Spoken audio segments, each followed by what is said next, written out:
Baik, Assalamualaikum warahmatullahi wabarakatuh. Waalaikumsalam warahmatullahi wabarakatuh. Alhamdulillahirrabbilalamin. Wassalatu wassalamu ala asyrafil anbiya'i wal mursalin Sayyidina Muhammad wa ala alihi wa sahbihi ajmain. Alhamdulillah, pada kesempatan malam hari ini kita kembali bersua untuk melanjutkan perkuliahan kita tentang pengembangan kurikulum pendidikan agama Islam. Pada malam hari ini tak lupa kita lebih awal dulu memanjatkan puji dan syukur kehadirat Allah Subhanahu wa taala karena waktu yang diberikan kepada kita semua, sehingga segala aktivitas termasuk aktivitas perkuliahan pada malam hari ini dapat kita selenggarakan dan mudah-mudahan dapat diterima baik oleh Allah Subhanahu wa taala sebagai amal ibadah. Salawat dan salam kepada Rasulullah Sallallahu Alaihi Wasallam kita kirimkan, dan semoga apa yang senantiasa kita kirimkan ke beliau, salawat yang kita kirimkan ke beliau dapat menjadi syafaat kelak di kemudian hari. Saudara-saudara sekalian, pada malam hari ini kita akan mengetengahkan tentang pengembangan kurikulum pendidikan agama Islam dengan materi model pengembangan kurikulum. Model pengembangan kurikulum pendidikan agama Islam.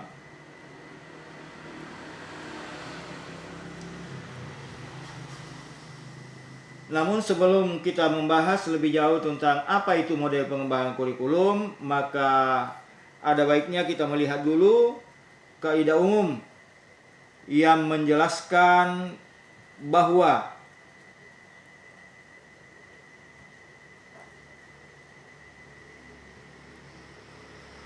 kurikulum merupakan alat yang berguna untuk menentukan arah pencapaian tujuan pendidikan.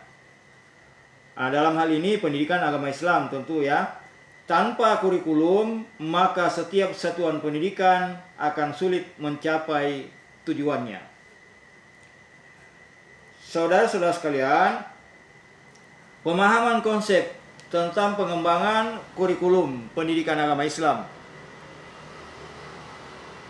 Pengembangan kurikulum pendidikan agama Islam adalah sebuah keharusan yang sangat penting dilakukan dalam kurun waktu tertentu.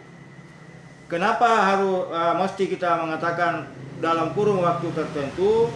Karena perkembangan dan perubahan zaman terjadi begitu sangat cepat, dan oleh karena itu kurikulum tidak boleh stagnan. Artinya kurikulum itu harus mengikuti perkembangan yang ada. Itu sebabnya pengembangan kurikulum pendidikan agama Islam itu dimaksudkan untuk mengembangkan kurikulum tersebut sesuai dengan perkembangan yang ada. Nah, tentu saja perkembangan yang ada ya maksudnya adalah 1 tahun yang lalu tentu berbeda dengan tahun yang terjadi sekarang. Nah, itu apa contoh konkretnya? Tahun yang lalu pesat-pesatnya atau mewabahnya pandemi, nah sekarang sudah mulai berkurang, dan mudah-mudahan nanti ke depan sudah tidak ada lagi COVID. Nah, itu tentu berbeda keadaannya. Nah, itu sebabnya perlu ada pengembangan kurikulum dalam waktu tertentu. Nah, pengembangan tersebut sejalan dengan kemajuan-kemajuan yang telah dicapai dalam segala lini kehidupan. Oleh karena itu, maka pengembangan kurikulum pendidikan agama Islam haruslah senantiasa memunculkan model-model pengembangan sesuai tuntutan zaman. Model-model tersebut dapat dilihat sebagaimana uraian berikut ini. Yang pertama, ya, jenis model. Yang pertama, model rasional dan tujuan. Ini mau dicatat-catat, model rasional dan tujuan. Model ini menekankan Oke, baik, sebentar itu ya.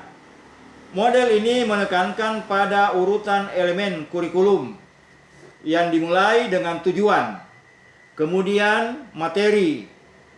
Saya ulangi, dimulai dengan tujuan, kemudian materi, diteruskan dengan metode, dan diakhiri dengan evaluasi. Nah, model rasional dan tujuan ini ada Di dalamnya ada berapa ini? Ada 3 ya, materi, metode, diakhiri dengan evaluasi. Nah, model semacam ini sama seperti apa yang disampaikan oleh kedua ahli berikut ini, yaitu model Rappel-Taylor. Menurut Taylor, kurikulum harus disusun secara logis dan sistematis. Apa yang dimaksud dengan logis? Tentu materi-materi kurikulum tersebut memuat tentang logika atau materi yang harus bisa diterima oleh akal, masuk akal ya. Dan sistematis. Sistematis artinya tersusun sesuai sistem yang ada ya, tersusun sesuai hierarki. Meskipun nantinya dalam pelaksanaannya mungkin tidak sesistematis yang dimaksudkan, tetapi tentu sepanjang kalau masih dalam batas-batas yang sistematis. Nah, untuk menyusun kurikulum harus dilakukan sebagaimana telah diungkap di atas. Ya, disusun secara logis dan sistematis. Itu menurut Taylor. Selanjutnya, saudara-saudara kalian, menurut Hilda Taba. Menurut Hilda Taba, model rasional ini merupakan modifikasi dari model Taylor menjadi model pengembangan kurikulum yang sesuai dengan yang dapat digunakan di sekolah atau madrasah. Agar kurikulum tersebut bermanfaat bagi semua peserta didik, menurut Hilda Taba, kebutuhan-kebutuhan peserta didik harus diagnosa terlebih dahulu, harus diperiksa secara seksama terlebih dahulu. Sehingga dengan demikian terdapat 7 langkah pengembangan kurikulum menurut Hilda Taba berdasarkan diagnosa sebagaimana yang disampaikan tadi. Yang pertama, mendiagnosis kebutuhan. Apa yang menjadi kebutuhan peserta didik harus dimasukkan ke dalam pengembangan kurikulum atau muatan materi kurikulum. Harus ada berbicara mengenai kebutuhan peserta didik. Kemudian yang kedua, merumuskan tujuan yang hendak dicapai. Ya, merumuskan tujuan yang hendak dicapai.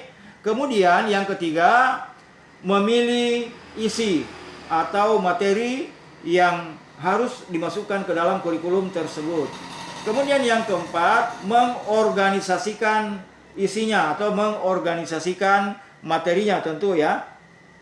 Kemudian yang kelima, memilih pengalaman belajar. Nah, pengalaman belajar tentu saja banyak. Salah satu di antaranya yang paling bisa menarik peserta didik yaitu studi lapangan ya, studi lapangan, pergi rekreasi dan lain sebagainya. Tetapi bukan hanya rekreasi tujuannya, di samping rekreasi juga melakukan kegiatan belajar mengajar pada saat rekreasi berlangsung. Kemudian yang keenam, mengorganisasi pengalaman belajar, dan yang terakhir menentukan alat evaluasi. Nah, ini menurut Hilda Taba. Saudara-saudara sekalian, kemudian model yang kedua tadi di atas model rasionalisasi dan tujuan, kemudian sekarang model siklus. Model ini mencakup beberapa langkah. Yang pertama, pemilihan tujuan. Kemudian yang kedua, pemilihan pengalaman belajar.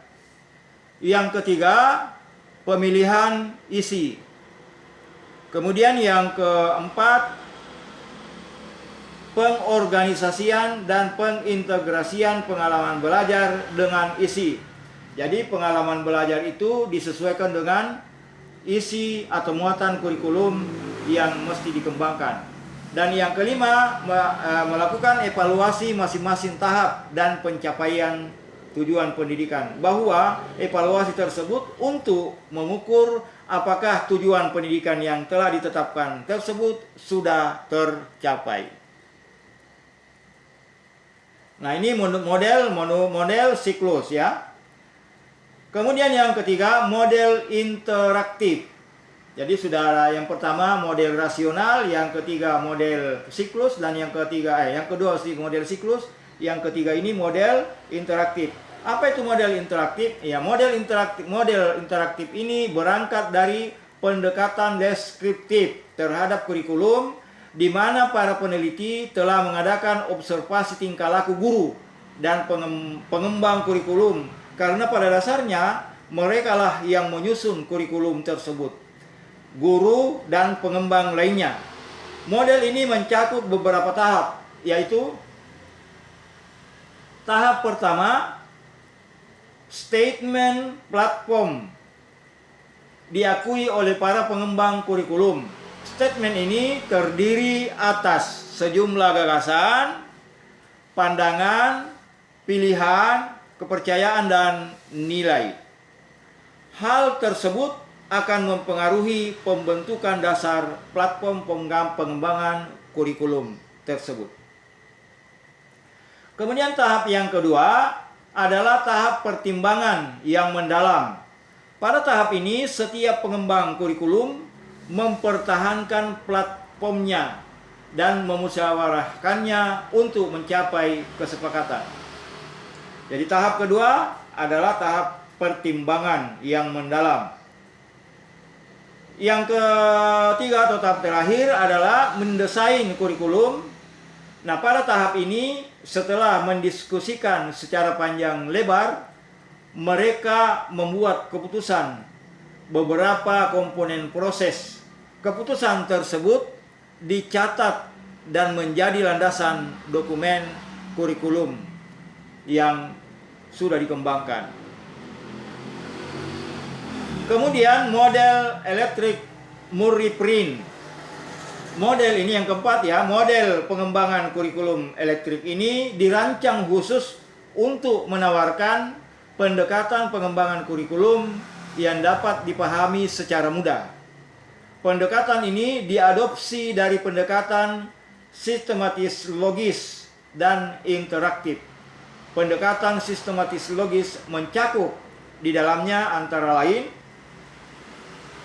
yang pertama, organisasi. Nah, di dalam organisasi tersebut terdapat 3 pertanyaan mendasar yang harus diajukan pada tahap bersangkutan, yaitu yang pertama, siapa yang terlibat dalam pengembangan kurikulum tersebut? Kemudian yang kedua, konsep kurikulum apa yang mereka bawa? Dan kekuatan-kekuatan apa yang mempengaruhi cara berpikir mereka. Artinya cara-cara berpikir di dalam mengembangkan kurikulum pendidikan agama Islam. Kemudian yang kedua atau B, pengembangan. Jadi yang pertama tadi sudah ya, pengembangan. Kemudian yang pada tahap ini semua orang yang terlibat dalam penyusunan kurikulum berkumpul untuk menyusun kurikulum yang dapat dilaksanakan. Nah, untuk mencapai tahap ini, pengembang mengikuti prosedur siklus yang dimulai tadi dari analisis situasi, kemudian tujuan, kemudian isi, lalu kegiatan belajar, dan evaluasi, kemudian kembali kepada analisis situasi lagi. Jadi siklusnya seperti itu yang kita ketengahkan dalam pengembangan kurikulum pada bagian pengembangan ini. Kemudian bagian C atau yang ketiga, aplikasi.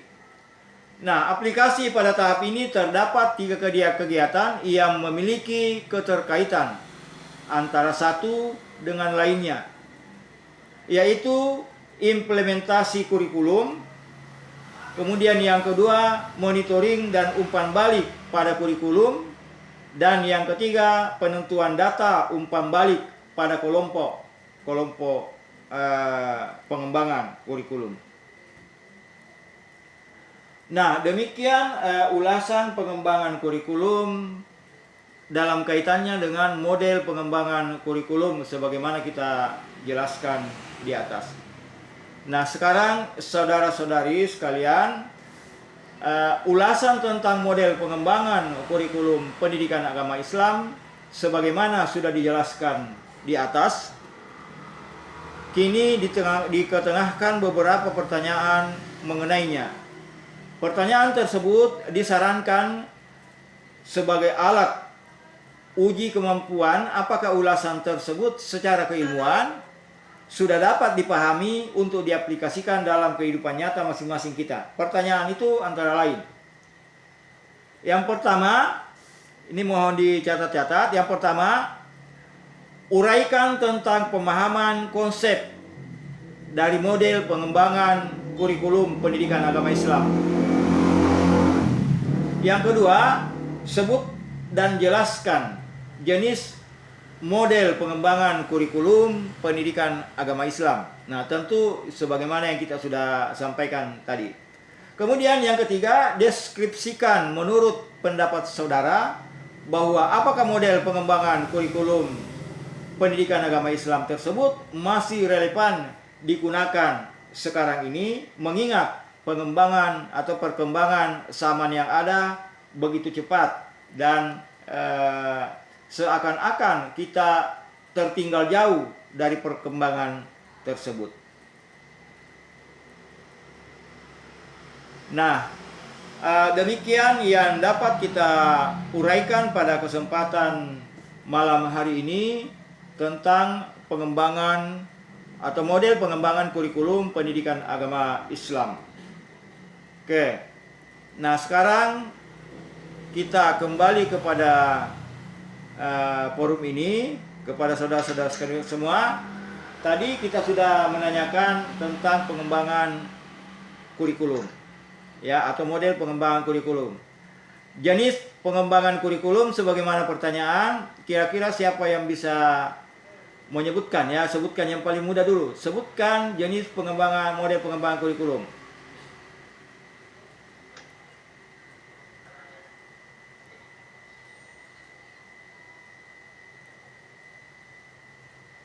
Ada jawaban?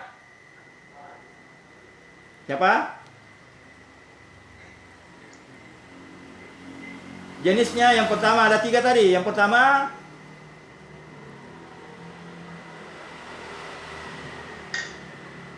halo, mana suaranya, bos? Jenisnya yang pertama adalah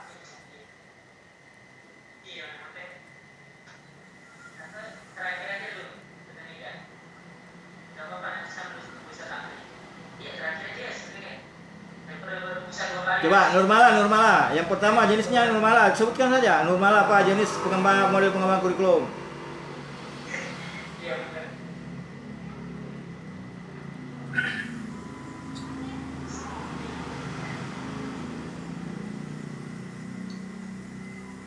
Yang pertama, Pak. Ya. Model Rafli Tyler, ya. Pendapat itu pendapat. Belum sampai situ. Model rasional dan tujuan. Bagus, itu saja cukup. Nah, itu berarti perhatiannya terhadap apa yang kita sampaikan. Alhamdulillah ada ya. Yang kedua siapa lagi? Yang kedua? Model siklus, Pak. Oke, siklus. Yang kedua, yang ketiga? Model interaktif. Model interaktif. Oke, ini cukup, ini jenisnya dulu. Sebutkan jenisnya. Ya enggak usah dulu jenisnya. Yang pertama tadi rasional dan tujuan. Yang kedua? Ya. Siklus. Siklus. Kemudian yang ketiga? Model interaktif. Model interaktif. Nah, pertanyaan lanjutan, jelaskan ketiga jenis tersebut. Berarti baru mau dijelaskan apa yang dimaksud dengan rasional tujuan.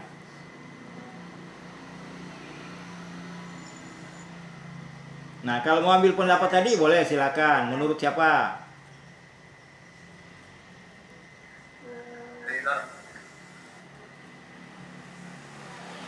Menurut Hilda Taba. Model Rafli Tyler. Tyler siapa? Kurikulum harus disusun secara logis dan sistematis. Ini atas nama siapa nih? Model Rafli Tyler. Atas nama siapa? Andi Dewi, Pak. Oke, bagus. Andi Dewi. Ya, bagi-bagi sudah cukup ya. Menurut Tyler harus disusun secara logis dan sistematis. Kalau menurut Hilda Taba? Sistematis. dan sistematis. Ya.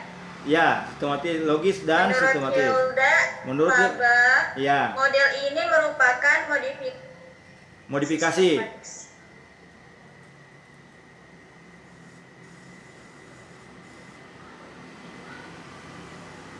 Model modifikasi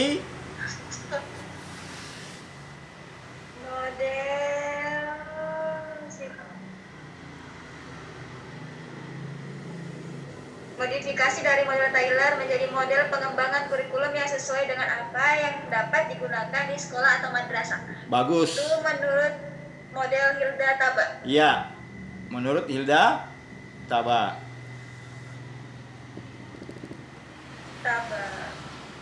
Yang kedua, kan ada 7 langkahnya tadi.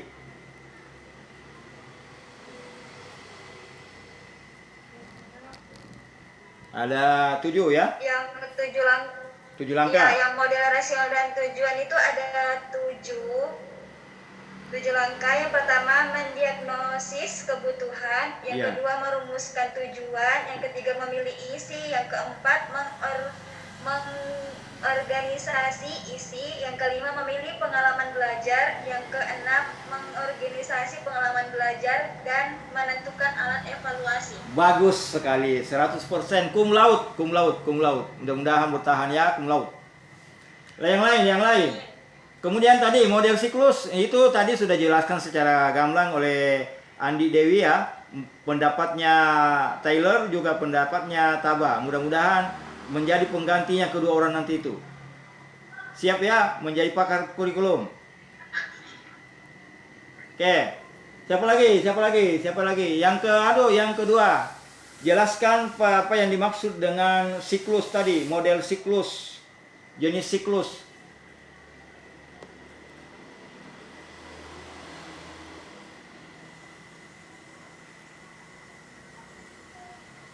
Model siklus itu Ya. ada 5 ya Pak? Ya, Ada 5 langkah. ada 5. Apa yang pertama? Pemilihan tujuan, Ah. yang kedua pemilihan pengalaman belajar, yang ketiga pemilihan isi, yang keempat pengorganisasian dan pengintegrasian pengalaman belajar dengan isi, yang kelima evaluasi masing-masing tahap dan pencapaian tujuan. Bagus. Sudah muncul satu pakar. Yang terakhir adalah apa tadi? Yang terakhir itu model interaktif. Apa tuh? Apa maksudnya?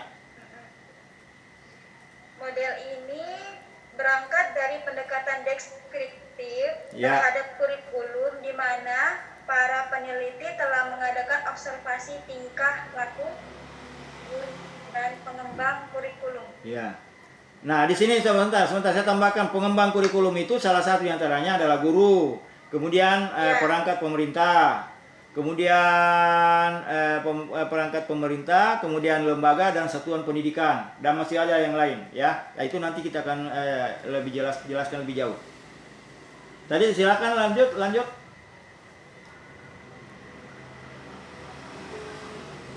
Pengemban dan guru. Tadi sampai guru dan pengembang kurikulum. Karena pada dasarnya mereka lah yang menyusun kurikulum. Ya. Model ini mencakup beberapa tahap. Ya, tahapnya apa?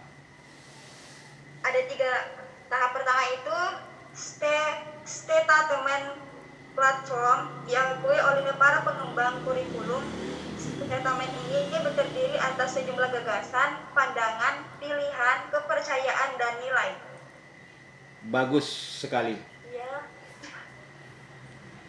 Ya, mudah-mudahan yang lain bisa memperhatikan ya, saudari Andi Dewi Anggreni ya. Semua harus sama seperti itu perhatian di dalam mengikuti perkuliahan. Tidak hanya untuk kurikulum, tapi semua mata kuliah yang ada. Nah, saya kira itu untuk yang kita bisa sampaikan pada malam hari ini, dan apa yang kita sampaikan sudah tertangkap oleh saudara masing-masing. Mudah-mudahan demikian ya. Apa buktinya? Seperti yang disampaikan oleh Saudari Andi Dewi Anggraini tadi, bahwa mulai dari yang pertama siklus model jenis apa tadi? Yang pertama itu rasional, itu sudah dikembangkan menurut Ilda Taba dan menurut Taylor. Kemudian siklus, Model rasional dan ya. tujuan. Kemudian siklusnya tadi ada beberapa tahap. Kemudian yang ketiga adalah model interaktif, juga disampaikan secara jelas dan gamblang.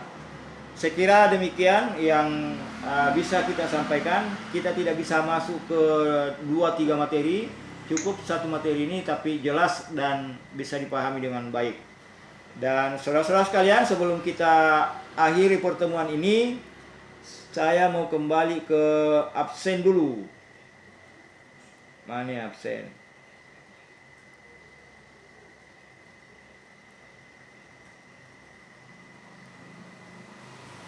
Nah, sekarang mohon disebut nomornya ya, minimal nomor yang tidak sempat tadi kita absen. Yang hadir siapa-siapa? Saya ulangi kembali, Andi Dewi Anggraini ada, Ardian, Damanhuri, Hadir, Pak. Eka, Farida Nurdiana, Hadir, Pak. Irma, gak ada ya, Mariana, Hadir, Pak. Melisa, hadir. Kemudian Ratna Baji, Ripka Nur Amalia, Zainal Abidin, gak ada ya, Sugianto, Yuliana, Hadir, Pak. Elpa Haryanti isin ya. Kemudian Muhammad Febrin Sakariduan, ada Febrin, Trisna, Hadir. Fahrianur, kemana orangnya Fahrianur? Agus Ari Wahyudi, Keluar, Pak, keluar. oh iya, oke. Rizky Awalia, Arma, Reni, Keluar, Pak. iya, Mustaqim, Sudiman sakit ya? Hadir, Pak. Hadir, Pak. Hadir. Mustaqim itu, Pak, yang hadir. Hah? Yang hadir Mustaqim. Oh, Mustaqim. Iya, Mustaqim. Sudiman sakit ya? Oke, Ilham. Gak ada, Tiara hadir ya? Kemudian Mulkasam Abdul ada ya?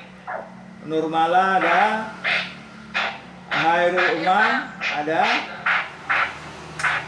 Hadir, Pak. Hadir, Pak. Hairul Umam. Hadir, Pak, hadir. Ya, oke. Lulu Marifatullah. Ya, Kertina hadir. Rasmia, Hadir, Pak, hadir. Karina Indah Mujahidah. Nurjana Abdurrahman sudah ya? Oke. Mohon maaf, Pak, saya belum disebut. Siapa namanya? Abdurrahman. Muhammad Rudi, Pak. Muhammad Rudi.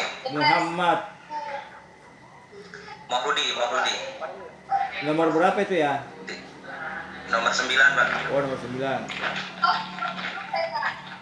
Oh, Rudi ada. Iya. Oke. Masih ada yang lain? Siapa? Namanya siapa? Muhammad Wahyu. Wahyu. Oke, masih ada? Oke.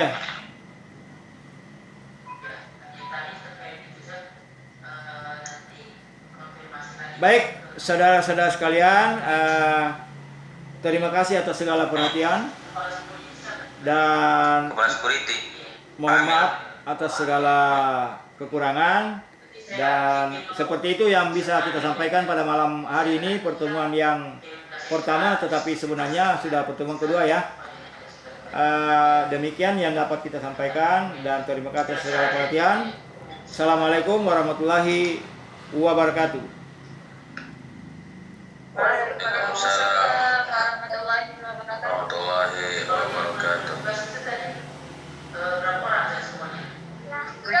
progress.